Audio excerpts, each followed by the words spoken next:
kasalukuyan ay may dalawa nga tayo minomonitor na low pressure area na nasa loob ng ating Philippine Area of Responsibility. Ito isang low pressure area ay huling namataan kanina alas 3 ng hapon sa layong 530 kilometers silangan niya ng Katarman, Eastern Samar at yung isa naman nating low pressure area ay nasa layong 235 kilometers sa may kanluran ng Dagupan City sa may Pangasinan. Itong dalawang low pressure area na ito ay nananatiling mababa ang tsansa na maging bagyo in the next 24 hours. Meron din naman tayo minomonitor na southwest monsoon, nakakaapekto yan sa may southern Luzon, sa may Visayas, and also sa may Mindanao. At dahil nga sa mga weather system na ito, asahan natin yung maulap na papawirin, may mga kalat-kalat na pag-ulan, pagkidlat at pagkulog dito sa area ng Metro Manila, pati na rin sa buong Luzon, sa may Visayas din. Kaya asahan natin yung maulap na papawirin, may mga kalat-kalat tayo na pag-ulan, pagkidlat at pagkulog. Kaya ingat kapag meron tayong moderate to heavy rains dahil posible yung mga pagbaha at pagguho ng lupa, lalo na sa mga inuulan ng mga nakaraang araw pa.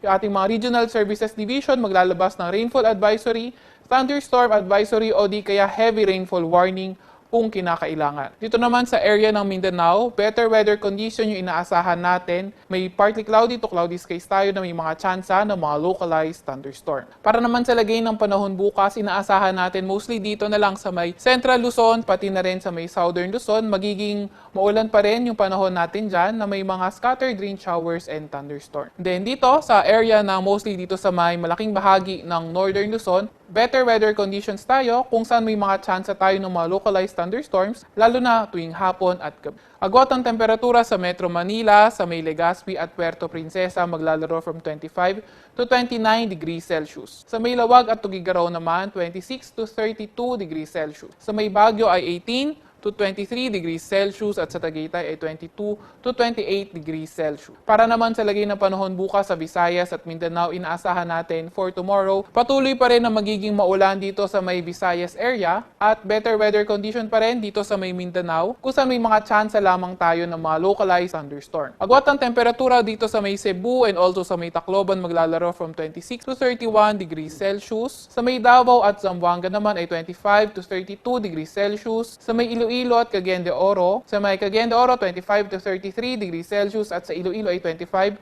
to 31 degrees Celsius. Wala pa rin tayong nakataas na gale warning sa kahit na anong baybayin ng ating bansa. Para naman sa 3-day weather outlook ng mga pangunahing syudad natin dito, sa Metro Manila inaasahan natin na magpapatuloy pa rin yung maulang panahon from Monday to Wednesday. Agwat ang temperatura dyan sa Metro Manila maglalaro from 25 to 30 degrees Celsius. Dito naman sa Baguio, pati na rin sa malaking bahagi ng Northern Luzon, patuloy pa rin yung partly cloudy to cloudy skies condition natin na may mga tsansa ng mga localized thunderstorm. Agwat ang temperatura sa Baguio sa susunod na 3 araw maglalaro from 17 to 24 degrees Celsius. Sa Legazpi naman ay inaasahan natin na magpapatuloy na magiging maulan na hanggang Monday, pero better weather condition or improving weather naman tayo pagdating ng Tuesday to Wednesday. Agwat ang temperatura sa may Legazpi in the next 3 days maglalaro from 25 to 31 degrees Celsius at sa Metro Cebu naman ay 25 to 32 degrees Celsius. Sa Metro Davao, pati na rin sa may Mindanao area, inaasahan nga natin na magpapatuloy pa rin yung partly cloudy to cloudy skies condition na may mga tsansa ng mga localized thunderstorm. Agwat ang temperatura sa Metro Davao sa susunod na 3 araw maglalaro from 24 to 32 degrees Celsius.